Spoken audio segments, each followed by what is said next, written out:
स्वागत है सभी का जी की क्लास में। जैसे कि आपको पता है हम कर रहे हैं सीईटी हरियाणा के प्रैक्टिस सेट्स, जो कि आप ग्रुप सी और ग्रुप डी के लिए इम्पॉर्टेंट है। ग्रुप सी का पेपर हो चुका है, अब ग्रुप डी के पेपर आ रहे हैं, तो उसके लिए हम यहाँ पर बिल्कुल अच्छे से डिटेल में हर एक सब्जेक्ट की वीडियो के क्वेश्चन आंसर करते चलेंगे। यानी हर एक सब्जेक्ट से रिलेटेड यहाँ पर प्रैक्टिस सेट में क्वेश्चन आंसर मिलेंगे, जो कि पेपर का लेवल जैसे आता है उसी हिसाब से आपको पेपर के हिसाब से ये वीडियो मिलेगी। लेकिन इस वीडियो में हम एक ही क्वेश्चन के केवल आंसर नहीं करेंगे, उसी क्वेश्चन को डीप लेवल में लेकर चलेंगे, ताकि क्वेश्चन किसी भी प्रकार से आपसे पूछ लिया जाए तो आप उसको अटेम्प्ट कर पाएँ। बस आप इतना सा काम कर दीजिएगा। वीडियो आपको अच्छी लगे तो वीडियो को लाइक, शेयर और आप कमेंट करके ज़रूर बताइएगा कि आप ये वीडियो कहाँ से देख रहे हैं। तो स्टार्ट करते हैं अपनी क्लास को। सभी का स्वागत है पूजा डागर जी की क्लास में। यहाँ पर हमारा 16 क्वेश्चन है, 15 तक हमारे क्वेश्चन हो चुके हैं, आप देख लीजिएगा। लिंक मैं डिस्क्रिप्शन बॉक्स में लगा दूंगी। थियोसॉफिकल जो सोसाइटी है, एक सोसाइटी का नाम है थियोसॉफिकल, इसने भारत में कब और कहाँ अपना मुख्य कार्यालय स्थापित किया था? तो ये क्या था 1882 में। थियोसॉफिकल जो है एक 1882 में अडियार में इसने अपना कार्यालय स्थापित किया था। और ये जो अडियार है ये कहाँ पर था? मद्रास में। ठीक है, मद्रास के पास अडियार में 1882 में थियोसॉफिकल सोसाइटी ने अपना कार्यालय स्थापित किया था। अब बात आती है, यहाँ तो आ गई भारत की बात, अब आती है सबसे पहले जो थियोसॉफिकल सोसाइटी कहाँ से इसकी शुरुआत हुई थी? तो न्यूयॉर्क में इसकी शुरुआत हुई थी 1875 में, यानी 1875 में हुई थी। तो यहाँ पर आने में इसको टाइम लगा। तो 1875 में न्यूयॉर्क में किसके द्वारा की गई? एक रूसी महिला है, किस, इनका नाम मैंने यहाँ पर लिख दिया है, रूसी महिला ब्लावत्स्की के द्वारा, और कर्नल यहाँ पर कर्नल एलकॉट अमेरिकी सैनिक रहे हैं। इन दोनों के द्वारा 1875 में इसकी जो है स्थापना की गई थियोसॉफिकल सोसाइटी की। नेक्स्ट क्वेश्चन पर चलते हैं। नेक्स्ट क्वेश्चन क्या पूछा गया है? निम्नलिखित में से कौन सा रोग विषाणु द्वारा फैलता है? तो जो इन्फ्लुएंजा जो है यह है विषाणु द्वारा फैलता है। फ्रेंड्स, आप सोचेंगे यहाँ पर आंसर को पहले से टिक किया गया है। यहाँ पर ये मैंने शॉर्ट्स में अपलोड कर दी थी क्योंकि पेपर नज़दीक था, इसीलिए यहाँ पर हम डिटेल में करते चलेंगे इन क्वेश्चंस को। इन्फ्लुएंजा जो है यह एक रोग है जो कि विषाणु के द्वारा, ये भी याद रखना है, इन्फ्लुएंजा रोग विषाणु से फैलता है या जीवाणु से फैलता है। तो इन्फ्लुएंजा जो है विषाणु से फैलता है, इन्फ्लुएंजा। और इसमें जो है यह जो रोग है इसे फ्लू भी कहते हैं। इन्फ्लुएंजा को क्या कहते हैं? फ्लू भी कहते हैं। फ्लू क्या होता है? फ्लू के अंदर, इन्फ्लुएंजा यानी फ्लू के अंदर जब हम खांसते हैं, छींकते हैं, या जो कफ होता है हमारा, उसके द्वारा ये हवा में फैल जाता है और किसी जो है संक्रमित व्यक्ति के पास आते ही ये हमें भी हो जाता है। तो इस रोग में क्या होता है? शरीर में दर्द होता है, पूरी बॉडी पेन करती है, और उसके साथ साथ बुखार और जुकाम भी होता है। तो ये होता है इन्फ्लुएंजा, विषाणु के द्वारा ये फैलता है। ठीक है, आगे चलते हैं। क्वेश्चन इस तरह से पूछा जा सकता है, इन्फ्लुएंजा किसके द्वारा फैलता है? विषाणु के द्वारा, जीवाणु के द्वारा। तो यहाँ पर विषाणु आप याद रखिएगा। विद्वानों के अनुसार हरियाणा किसका अपभ्रंश है? तो हरियाणा किसका अपभ्रंश है ये भी आपको याद रखना है। हरियाणा जो है इनमें से कोई नहीं आएगा। हरियाणा किसका अपभ्रंश है? इनमें से कोई नहीं आएगा। हरियाणा जो है यह दो शब्दों से मिलकर बना है। ये जो है दो शब्दों से, हरि प्लस अयन से मिलकर बना है। और हरि का अर्थ होता है भगवान, और अयन का क्या अर्थ होता है? घर, भगवान का घर इसको बोल सकते हो आप, हरि का घर भी इसको बोल सकते हो, परमेश्वर का निवास भी इसको बोल सकते हो। तो ये इसकी डिटेल है। नेक्स्ट क्वेश्चन क्या है? ध्वनि का तारतम्य किस पर निर्भर करता है? तो ध्वनि का तारतम्य आवृत्ति पर निर्भर करता है। जो साउंड होती है उसका जो तारतम्य है वो किस पर निर्भर करता है? आवृत्ति पर, कि वह तेज है आवाज़ या धीमी आवाज़ है, तो ये उसके ऊपर आवृत्ति पर डिपेंड करता है। तो ध्वनि का तारतम्य उसकी आवृत्ति पर निर्भर करता है। तारतम्य के द्वारा हम मोटी या पतली ध्वनि में भी भेद कर सकते हैं, यानी ध्वनि कैसी है, मोटी है या पतली है। तो ये हम इसमें तारतम्य के द्वारा हम डिफरेंस कर सकते हैं कि मोटी ध्वनि है या पतली ध्वनि है। यदि आवृत्ति कम है तो तारतम्य कम होगा, यदि आवृत्ति जो है वह कम है तो तारतम्य भी कम होगा और ध्वनि मोटी होगी। यदि आवृत्ति अधिक है, ये जो आवृत्ति है यह अधिक है, साउंड अधिक है, तो जो तारत्व है वह भी अधिक होगा और ध्वनि कैसी होगी, तीक्ष्ण होगी, चुभने वाली होगी। ये इसकी डिटेल हुई। नेक्स्ट क्वेश्चन क्या है, एक कृत्रिम पारिस्थितिक तंत्र निरूपित किया जाता है। तो यहाँ पर जो कृत्रिम, मतलब कृत्रिम से आप प्रकृति और कृत्रिम में दोनों में डिफरेंस करके चलेंगे।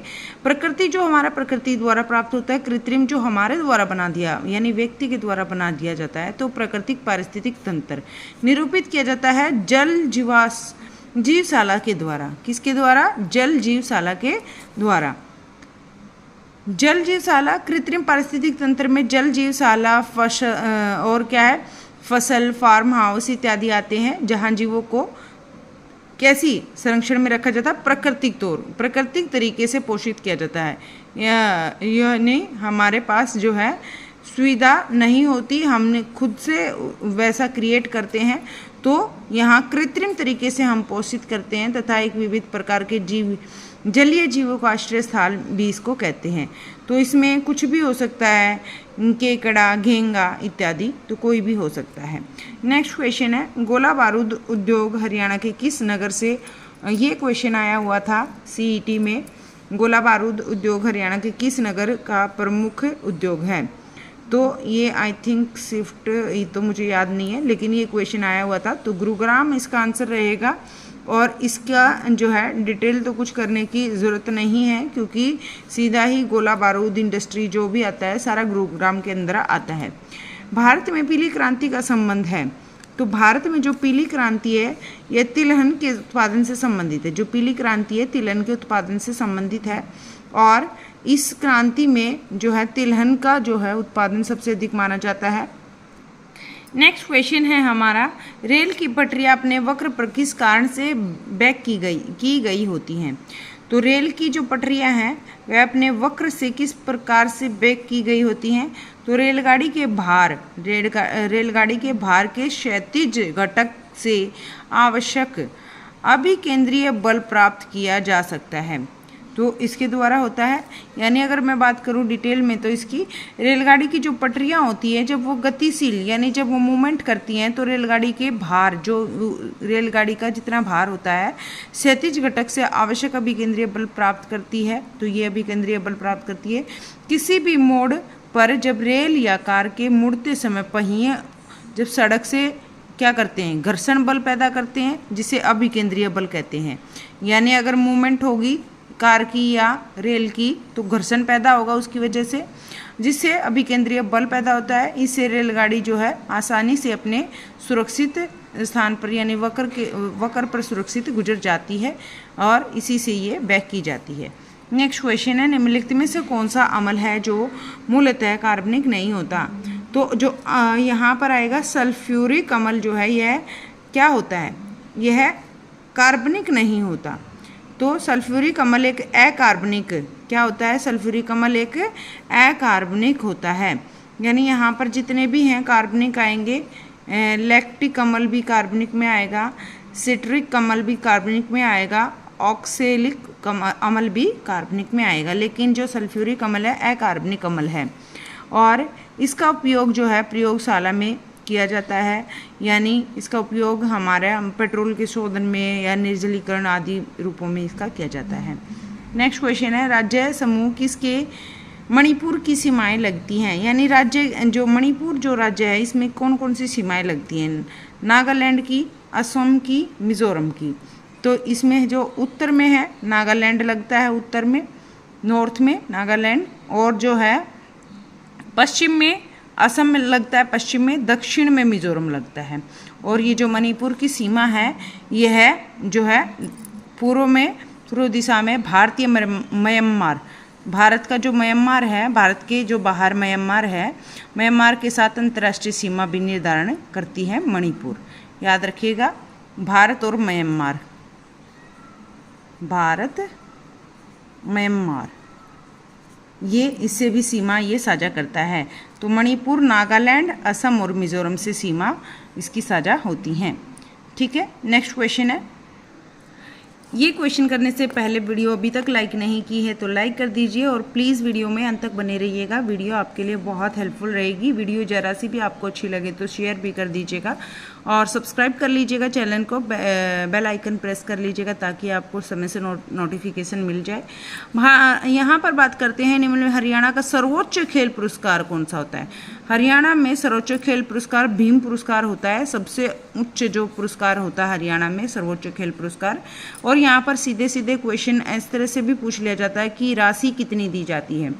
तो इस जो है मैं इसकी बात करूं, हरियाणा का सर्वोच्च खेल पुरस्कार भीम पुरस्कार है और यह जो पुरस्कार है प्रति वर्ष 5 खिलाड़ियों को दिया जाता है। यानी हर साल सर्वोच्च खेल पुरस्कार भीम पुरस्कार कितने खिलाड़ियों को दिया जाता है?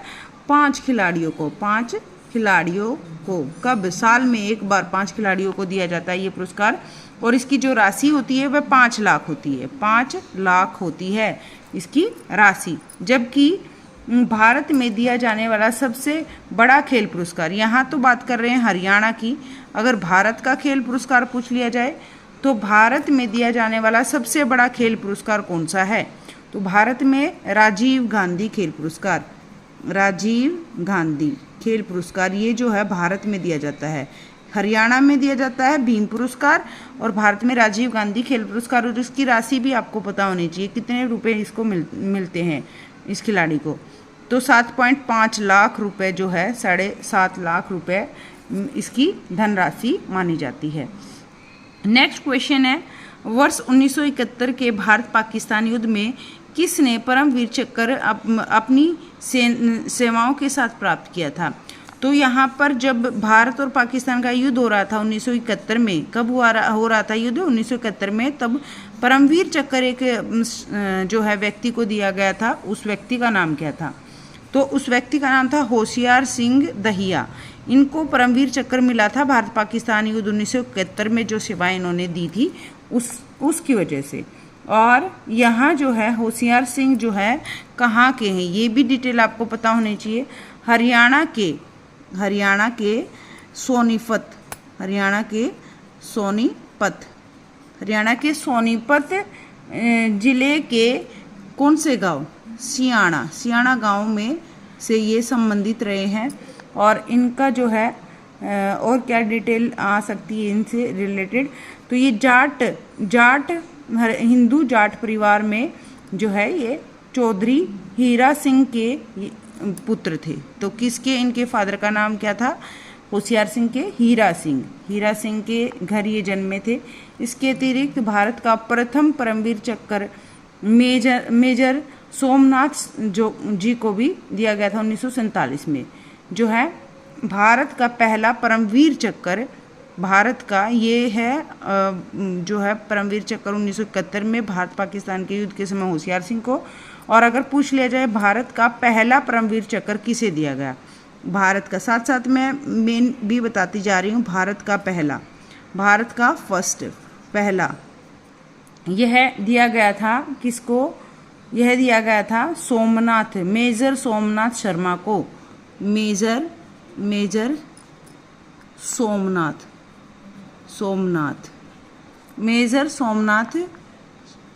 शर्मा 1971। मेजर सोमनाथ शर्मा 1971 को दिया गया था होशियार सिंह को। इनको दिया गया था 1947 में। 1947 में इनको पुरस्कार दिया गया था। 1947 किसको? मेजर सोमनाथ शर्मा को भारत में सबसे पहले यह पुरस्कार दिया गया था। परमवीर जो चक्र है भारत का सर्वोच्च वीरता सम्मान पुरस्कार है। तो ये क्या है? सर्वोच्च वीरता सम्मान पुरस्कार, सर्वोच्च सबसे ऊंचा सर्वोच्च वीरता सम्मान पुरस्कार ये है, वीरता सम्मान पुरस्कार जो कि है परमवीर चक्र, इसका नाम है। नेक्स्ट क्वेश्चन क्या है? नानाबाई की भट्टी में डबल रोटी बनाते समय खमीर यीस्ट मिलने का कारण है। तो क्या है खमीर यीस्ट मिलने का कारण? डबल रोटी को नरम और स्पंजी बनाने के लिए नाना साहिब की जो भट्टी है उसमें डबल रोटी बनाते समय जो यीस्ट या खमीर जिसको बोलते हैं मिलाने का कारण है कि इस रोटी में नरम पन आ जाए और स्पंजी बन जाए ये। तो इसमें क्या क्या मिलाया जाता है ये भी आपको याद रखना है। तो इसमें मिलाया जाता है एन, सबसे पहले तो ये फार्मूला याद रखिए NaHCO3 यानी बेकिंग सोडा। बेकिंग सोडा का फार्मूला भी आता है सीधा सीधा, तो बेकिंग सोडा का फार्मूला आप याद रख लीजिएगा। बेकिंग सोडा इसमें मिलाया जाता है, baking soda NaHCO3 baking soda इसमें मिलाया जाता है। और ये क्यों मिलाया जाता है? जो कि CO2 गैस उत्सर्जित करता है जिसका उपयोग डबल रोटी बनाने में किया जाता है। तो ये इसीलिए मिलाया जाता है क्योंकि इससे जो है छिद्र युक्त डबल रोटी CO2 के निष्कासन के लिए इसको मिलाया जाता है, उत्सर्जित करता है। नेक्स्ट क्वेश्चन क्या है हमारा? नेक्स्ट क्वेश्चन है मोरनी पंचकुला में स्थित प्रजनन केंद्र एक उद्देश्यपरक खालिस्तान का प्रजनन केंद्र है। तो जो मोरनी है यह पंचकुला में स्थित प्रजनन केंद्र है। मोरनी क्या है? एक प्रजनन केंद्र है। कहाँ पर है पूछ लिया जाएगा, मोरनी कहाँ पर है? ये पंचकुला में है। तो इससे 2-3 क्वेश्चन ऊपर से क्वेश्चन से बन जाते हैं। एक उद्देश्यपरक खालिस्तान का प्रजनन केंद्र है, तो किसका प्रजनन केंद्र है? तो इसका आंसर रहेगा, क्या आंसर रहेगा? तित्र। तित्र जो है जिसे हम काला तित्र भी कहते हैं। काला तित्र क्या है? हरियाणा का राज्य पक्षी। कहाँ का? हरियाणा का राज्य पक्षी है काला तित्र। और जो है मोरनी पंचकुला में स्थित प्रजनन केंद्र उद्देश्यपरक तित्र का प्रजनन केंद्र है और जिसकी स्थापना 1992-93 में हुई थी। 92-93 में इसकी हुई थी स्थापना। नेक्स्ट क्वेश्चन है मिल्क ऑफ मैग्नीशिया एक निलंबन है। तो मिल्क ऑफ मैग्नीशिया किसका? मैग्नीशियम हाइड्रोक्साइड का। मिल्क ऑफ मैग्नीशिया एक निलंबन है किसका? मैग्नीशियम हाइड्रोक्साइड का। हरियाणा पुलिस और महिला एवं बाल विकास विभाग ने राज्य के खोए हुए बच्चों को ढूंढने के लिए बचे हुए खालिस्तान शुरू किया। तो क्या शुरू किया? बचे हुए यानी बचाने के लिए, सॉरी, जो बच्चे गुम हो जाते हैं उनको ढूंढने के लिए एक योजना चलाई गई है जिसका नाम क्या है? इनमें से इसका नाम है क्या? ऑपरेशन मुस्कान। ऑपरेशन मुस्कान में क्या किया जाता है ये भी आपको याद रखना है। बच्चों को ढूंढने के लिए कार्रवाई की जाती है। बच्चों को ढूंढने और बचाने के लिए यह जो है चलाया गया। हरियाणा पुलिस और महिला और बाल विकास विभाग ने ये चलाया था। और यह कब चलाया गया ये भी आपको याद रखना है। यह 2015 में इसकी शुरुआत की गई थी और इसमें बच्चों को ढूंढा जाता है अगर किसी का बच्चा खो जाता है। सच्चर फार्मूला लागू होने का क्या प्रभाव है? तो जो सच्चर फार्मूला है यह लागू होने का क्या प्रभाव है? तो इसका आंसर क्या रहेगा? इसका आंसर रहेगा पंजाब को पंजाबी क्षेत्र और हिंदी क्षेत्र दोनों हिस्सों में बांट दिया गया। पंजाब को कौन से क्षेत्र में? पंजाबी क्षेत्र और हिंदी क्षेत्र में बांट दिया गया। ये सच्चर फार्मूला है क्या ये भी आपको पता होना चाहिए। सच्चर फार्मूला जो है यह है जब हरियाणा और जो है पंजाब एक साथ थे और जब हरियाणा में पंजाबी भाषा पढ़ाई जा रही थी तो यहाँ पर विद्रोह हुआ कि हिंदी भाषी क्षेत्र में पंजाबी नहीं पढ़ाई जाएगी। तो 1947 में जब हरियाणा प्रांत और पंजाब प्रांत एक साथ थे दोनों, तो 1949 में जो है पंजाब के मुख्यमंत्री भीमसेन सच्चर, कौन? 1949 में कौन थे? पंजाब के मुख्यमंत्री। क्या नाम था? भीमसेन सच्चर। इन्हीं के नाम पर इसका नाम सच्चर फार्मूला बना। भीमसेन सच्चर कौन थे? पंजाब के मुख्यमंत्री। इनके द्वारा क्या किया गया? पंजाब प्रांत में भाषा के प्रश्न पर विरोध उत्पन्न हो गया तो हिंदी भाषी क्षेत्र में पंजाबी पढ़ाने का विरोध हुआ था और इस समस्या के समाधान के लिए एक फार्मूला बनाया गया जिसे सच्चर फार्मूला कहा गया और यह अक्टूबर 1949 को लागू किया गया। कब लागू किया गया? अक्टूबर 1949 को इसको लागू किया गया। ये भी याद रखना है। और इस फार्मूले में पंजाब को 2 क्षेत्रों में बांट दिया गया। पंजाब को पंजाबी क्षेत्र हिंदी क्षेत्र 2 हिस्सों में इसको बांट दिया गया। पंजाब में ही पंजाबी क्षेत्र और हिंदी क्षेत्र भागों में बांट दिया गया। नेक्स्ट क्वेश्चन है, फतेहाबाद हरियाणा की सारा गुरपाल निम्नलिखित में से किस व्यवसाय के साथ जुड़ी हुई है? तो जो हरियाणा की सारा गुरपाल है एक अभिनेत्री है और जो कि एक्टिंग और मॉडलिंग, ये जो सारा है ये एक्टिंग और मॉडलिंग दोनों से, एक्टिंग और जो मॉडलिंग है दोनों से ये रिलेट करती हैं, यानी दोनों व्यवसाय ये करती हैं, दोनों में काम करती हैं। एक्ट्रेस, मॉडल और सिंगर द्वारा, यानी एक्टर भी हैं, मॉडल भी हैं और सिंगर भी हैं। और इनका जन्म कब हुआ था? याद रखना है, सारा गुरपाल का जन्म कब हुआ था? जन्म हुआ था 19 नवंबर 1991। 19 नवंबर 1991 में इसका जन्म हुआ हरियाणा के फतेहाबाद जिले में। हरियाणा में फतेहाबाद जिले में इसका जन्म हुआ। और क्या हुआ, इनका जो वास्तविक नाम पूछ लिया जाए तो सारा गुरपाल का वास्तविक नाम रचना था। वास्तविक नाम क्या था? रचना था। और साल सारा को जो है वर्ष 2012 में, सारा को 2012 में क्या मिला था? 2012 में मिस चंडीगढ़ चुना गया था। मिस चंडीगढ़, ठीक है। मिस चंडीगढ़ कब चुना गया? 2012 में मिस चंडीगढ़ इनको चुना गया। और प्रसिद्ध बॉलीवुड मूवी में इन्होंने काम किया जो कि थी ड्रामा क्वीन। ड्रामा क्वीन में इन्होंने मेन लीड एक्टर का रोल किया ड्रामा क्वीन में। तो बतौर अभिनेत्री के रूप में इन्होंने काम किया। तो ये जो है इनकी प्रसिद्ध जो है एल्बम है, एल्बम का नाम याद रखिएगा, प्रांदा इनकी एक एल्बम है, प्रसिद्ध एल्बम याद रखिएगा। बहुत डिटेल में मैंने इसको करा दिया है, बहुत इंपॉर्टेंट है ये क्वेश्चन। इससे जो है क्वेश्चन कुछ भी घुमा फिरा के इनसे रिलेटेड क्वेश्चन आ गया तो आपका यहाँ गलत नहीं होगा। तो चैनल को सब्सक्राइब कर लीजिए, लाइक कर दीजिए, वीडियो को शेयर कर दीजिए।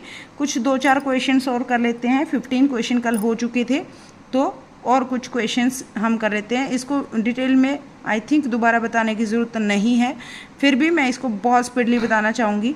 फतेहाबाद में हरियाणा की सारा गुरपाल का जन्म हुआ था। और ये जो सारा गुरपाल है 19 नवंबर 1991 में इनका जन्म हुआ था, फतेहाबाद में जन्म हुआ था। और ये एक्टर और मॉडलिंग करती थी और करती हैं और सिंगर भी ये है।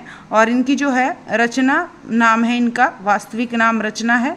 2012 में इन्हें मिस चंडीगढ़ का खिताब मिला है। और इनकी जो एल्बम है एक जिसका नाम है प्रांदा, बहुत फेमस है ये भी। ड्रामा क्वीन एक मूवी है जिसमें इन्होंने अभिनेत्री का जो है रोल निभाया। नेक्स्ट क्वेश्चन क्या है? सहस्त्राब्दी ईसा पूर्व के पूर्व हड़प्पन नागरिकता से संबंधित खालिस्तान सजावटी आकार और शिल्प की एक विस्तृत श्रृंखला के साथ मिट्टी के बर्तन बनाने में कुशल थी। तो मिट्टी के बर्तन बनाने में क्या कुशल थी? यहाँ पर आंसर रहेगा बनवाली।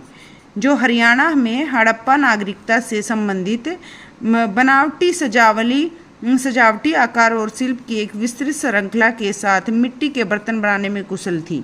तो यहाँ पर जो है हरियाणा के फतेहाबाद जिले में स्थित बनावली, जो ये बनावली है कहाँ पर है?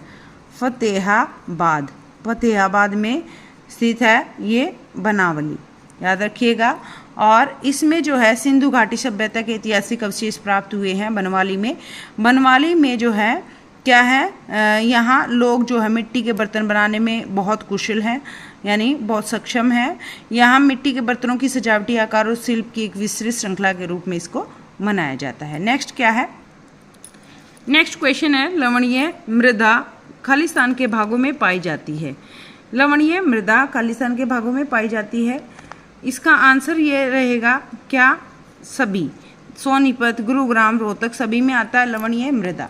फ्रेंड्स क्वेश्चंस तो सभी करा देंगे, लेकिन यहाँ पर हम क्वेश्चंस को किस लेवल का लेकर चल रहे हैं, बिल्कुल डीप लेवल में क्वेश्चन आंसर को पढ़ रहे हैं, ताकि क्वेश्चन का है कुछ भी क्वेश्चंस उससे रिलेटेड आ जाए घुमा फिरा कर तो आप कर पाएंगे। तो इसीलिए वीडियो ज़रा सी भी अच्छी लगे तो प्लीज़ कमेंट करिएगा कहाँ से आप वीडियो देख रहे हैं, वीडियो का कंटेंट आपको कैसा लगा। लवणीय मृदा खालिस्तान के भागों में पाई जाती है। लवणीय मृदा पाई जाती है सोनीपत, गुरुग्राम, रोहतक सभी में। तो यहाँ पर बात करते हैं इस मृदा में क्या पाया जाता है। इस लवणीय मृदा में क्या पाया जाता है, sodium plus potassium plus magnesium. Sodium, potassium, magnesium सारी चीज़ें इसमें मिलती हैं। इन जो है लवणों का अनुपात ज़्यादा होता है, जिसके कारण इस मृदा में जो है अनुपजाऊ होती है। ये मृदा, लवणीय मृदा में उपज कम होती है, तो यह अनुपजाऊ होती है। लवणीय मृदा कैसी होती है, उपजाऊ नहीं होती, अनुपजाऊ होती है। और इसमें मृदा में चूना और नाइट्रोजन की कमी होती है। लवणीय मृदा में किसकी कमी होती है, चूना और नाइट्रोजन की कमी होती है। चूना और नाइट्रोजन की कमी होती है। और यह मृदा हरियाणा के जो है रोहतक, गुरुग्राम और सोनीपत, सिरसा, जींद, भिवानी, फतेहाबाद, गुरुग्राम आदि क्षेत्रों में ये पाई जाती है। नेक्स्ट क्वेश्चन क्या है, नेक्स्ट क्वेश्चन है सुभाष चंद्र बोस पार्क कहाँ स्थित है। तो सुभाष चंद्र बोस पार्क कहाँ पर स्थित है, यह है हमारा अंबाला में। सुभाष चंद्र बोस, अंबाला से रिलेटेड बहुत क्वेश्चन बनते हैं, बिल्कुल अच्छे से करेंगे इस क्वेश्चन को। सुभाष चंद्र बोस पार्क कहाँ पर स्थित है, तो ये अंबाला में स्थित है। और अंबाला जिला हरियाणा के प्रसिद्ध ऐतिहासिक जिलों में से एक है। बहुत ऐतिहासिक जिला, यहाँ इसको ऐतिहासिक जिला बोलते हैं। यह एक पर्यटन क्षेत्र भी इसको कहते हैं। भारतीय वायुसेना का पश्चिम उत्तर मुख्यालय भी यहाँ पर पाया जाता है। और वायुसेना का मुख्यालय भी यहाँ पर है, याद रखिएगा, वायुसेना का मुख्यालय। और इसके अतिरिक्त यहाँ पर क्या क्या है, नौगजा पीर है। क्या क्या है, नौगजा पीर है। और क्या है इसमें, नौगजा पीर के साथ साथ अंबिका देवी मंदिर भी यहाँ पर ही है। नौगजा, ये नोट डाउन कर लीजिएगा, नौगजा पीर, अंबिका देवी मंदिर, मोरनी हिल्स, सेंट पॉल चर्च आदि प्रसिद्ध पर्यटन स्थल हैं। ये मैंने आपके लिए लिख भी दिए हैं, नौगजा पीर, अंबिका देवी मंदिर, मोरनी हिल्स, सेंट पॉल चर्च, ये भी यहाँ पर अंबाला में ही पाए जाते हैं। और यहाँ पर इसको विज्ञान नगरी भी कहते हैं। विज्ञान नगरी किसे कहते हैं, अंबाला को कहते हैं। विज्ञान नगरी किसे कहते हैं, अंबाला को कहते हैं। यह नगर वैज्ञानिक उपकरणों के लिए प्रसिद्ध है, इसीलिए अंबाला को विज्ञान नगरी भी कहते हैं। यहाँ से जितने क्वेश्चन बनते थे अंबाला से हमने कर लिए हैं। नेक्स्ट क्वेश्चन करते हैं। नेक्स्ट क्वेश्चन क्या है, निम्नलिखित में से कौन सी हरियाणा की प्रमुख फसल नहीं है। हरियाणा की प्रमुख फसल चाय नहीं है, चाय असम की प्रमुख फसल है। यहाँ पर गेहूँ, चावल और गन्ना सारी ही हरियाणा की प्रमुख फसल हैं। जो चावल है, गेहूँ है और गन्ना है, ये प्रमुख फसल है हरियाणा की, याद रखिएगा। और इसमें जो चावल और गन्ना है ये खरीफ की फसल है। चावल और गन्ना खरीफ की फसल हैं और गेहूं रबी की फसल है। सीधा क्वेश्चन भी पूछा जाता है, गेहूं कौन सी फसल है, रबी की फसल है। चावल और गन्ना ये खरीफ की फसलें हैं। और इसके अतिरिक्त चावल, गेहूं, ज्वार, बाजरा, मक्का, जौ, गन्ना, कपास, तिलहन, दलहन, आलू, ये सारे हरियाणा में पाए जाते हैं। खालिस्तान जिला हल्के इंजीनियरिंग वस्तु उद्योग हेतु प्रसिद्ध है। तो हल्के इंजीनियरिंग उद्योग के लिए प्रसिद्ध है फरीदाबाद। यहाँ हल्के इंजीनियरिंग वस्तु उद्योग के लिए प्रसिद्ध है फरीदाबाद। फरीदाबाद जो है यहाँ पर मुख्य रूप से रबर टायर, क्या क्या, रबर टायर और ट्रैक्टर उद्योग और रेफ्रिजरेटर यहाँ पर पाए जाते हैं। और फरीदाबाद की स्थापना कब हुई, यह हुई 2 अगस्त 1979 में। 2 अगस्त 1979 में इसकी स्थापना, इसका गठन हुआ था फरीदाबाद का। और फरीदाबाद एक औद्योगिक जिला भी माना जाता है फरीदाबाद। नेक्स्ट क्वेश्चन है, कंप्यूटर का मॉनिटर होता है। ये क्वेश्चन भी आया हुआ था, कंप्यूटर का जो मॉनिटर होता है वह क्या होता है। इसका आंसर रहेगा आउटपुट डिवाइस। यहाँ पर कंप्यूटर का मॉनिटर होता है, क्या होता है, storage device, input device, processing device, output device. Computer का मॉनिटर कंप्यूटर का मॉनिटर एक आउटपुट डिवाइस होता है। इनपुट डिवाइस पूछ ली गई है। अब की बार पेपर में सीईटी में आया हुआ था, इनपुट डिवाइस में क्या आता है, तो कीबोर्ड किसी ने नहीं लगाया था, यहाँ पर मॉनिटर को इनपुट डिवाइस लगाया था। तो यहाँ पर जो है ऑप्शन क्या रहेगा, इनपुट डिवाइस में कीबोर्ड, इसमें इनपुट डिवाइस में कीबोर्ड के साथ साथ माउस, ये ही हमारी कीबोर्ड माउस इनपुट डिवाइस में आते हैं, क्योंकि जब हम कीबोर्ड से और माउस से काम करते हैं तो हमारे कंप्यूटर के अंदर वर्क होता है। और कंप्यूटर का जो मॉनिटर है आउटपुट डिवाइस है। स्टोरेज डिवाइस जो है क्या क्या है, स्टोरेज डिवाइस हार्ड डिस्क में स्टोर कर सकते हैं, सीडी में स्टोर कर सकते हैं, तो स्टोरेज डिवाइस में हार्ड डिस्क और सीडी आता है। नेक्स्ट है महाभारत के संविधान में मौलिक अधिकार, खाली यहाँ पर मौलिक अधिकार में यहाँ क्या आंसर रहेगा, इसका आंसर रहेगा ए, मूल संविधान का हिस्सा। भारत में जो मौलिक अधिकार है मूल संविधान का हिस्सा आता है। ये भी क्वेश्चन पूछा गया था, मौलिक अधिकार कितने हैं, अब तो 6 हैं, 7 हैं, 8 हैं, इस तरह से पूछा गया था। पहले 7 थे, फिर 6 हो गए, तो 7 और 6 इस तरह से ऑप्शन मिले हुए थे। अब की बार सीईटी में ये क्वेश्चन आया हुआ था। तो मूल संविधान का हिस्सा इनको मानते हैं मौलिक अधिकार को। और भारत संविधान के भाग 3 में अनुच्छेद 12 से अनुच्छेद 35 तक मौलिक अधिकारों का वर्णन किया गया है। कौन कौन से अनुच्छेद, 12 से 35 के बीच में इन मौलिक अधिकारों का वर्णन किया गया है। कौन से, भाग 3 में, भाग 3 में, और आर्टिकल 12 से 35 के बीच में। और मौलिक अधिकार मूल संविधान के भाग थे और वे संयुक्त राज्य अमेरिका के संविधान से प्रेरित। कहाँ से प्रेरित है मौलिक अधिकार, संयुक्त राज्य अमेरिका से प्रेरित हैं। आई होप यहाँ तक क्लियर है। Thank you so much video को अंत तक देखने के लिए। आई होप ये वीडियो आपके लिए बहुत हेल्पफुल रहेगी। प्लीज़ वीडियो को शेयर करें, सपोर्ट और अपना प्यार ऐसे ही बनाए रखिएगा। फिर मिलते हैं नेक्स्ट वीडियो में। हंसते रहें, मुस्कुराते रहें, वीडियो को लाइक करके जाएं और कमेंट बॉक्स में कमेंट भी ज़रूर करिएगा। Bye bye, good night.